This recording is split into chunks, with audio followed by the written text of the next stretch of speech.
என்னதான் உன்னோட பிரச்சனைன்னு பிரஸ்காங்க கேள்வி கேட்கணுமா? சீமான், 2023ல எதுக்கு நீ 50,000 ரூபாய் போட்ட? உன்னோட மதவ செலவும் இருக்கான் இல்லையா, 1 கோடி கொடுத்தேன் அப்படின்னு சொல்லி ப்ரூட்டஸ் கிட்ட எல்லாம் சொல்லி என் மானத்தை வாங்கினா இல்லையா, அதெல்லாம் எதுக்கு பண்ணா அப்படின்னு சொல்லிட்டு நாங்க வழக்கு கொடுத்துருக்கேன். நீ ஆம்பளையா இருந்தா எதுக்கு மதுரை செல்வம் காப்பாத்தி விட்டுட்டு இருக்கடா? எதுக்கு மதுரை செல்வம் காப்பாத்தி விட்டுட்டு இருக்க? நீ என்னமோ என் பிள்ளைங்க வளர்ந்துருச்சு, அது வளர்ந்துருச்சு, இது வந்துருச்சுன்னு. அப்ப எதுக்கடா என்கிட்ட வீடியோஸ் வாங்கினீங்க? எதுக்கு வீடியோஸ் வாங்கினீங்க? நீ வாங்கி வைப்ப, அப்ப நான் வாயை பொத்திக்கிட்டு இருப்பேன், அப்புறம் உங்க ஆட்கள் டெலிகாஸ்ட் பண்ணுவேன்னு சொல்லி மெட்டுவாங்க. இதுக்குள்ளே நான் சாவணுமா? நீ ஆம்பளையா இருந்தா இந்த மாதிரி அநாகரிகமா பேசாத சீமான், அநாகரிகமா பேசாத.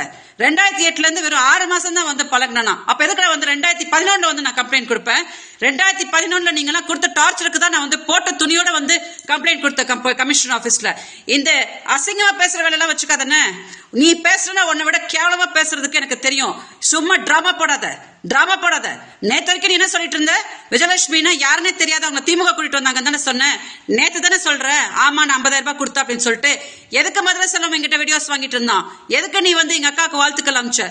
எதுக்கு எங்க கிட்ட எல்லாம் இந்த டார்ச்சர் எல்லாம் பண்ணிட்டு இருந்தீங்க? எதுக்கடா நீ முதல்ல 50,000 ரூபாய் போட்டுட்டு எதை மதுரை செல்வம் புஷன் என்கிட்ட பேசிட்டு இருந்தான்? இதெல்லாம் அங்க பதில் சொல்லு.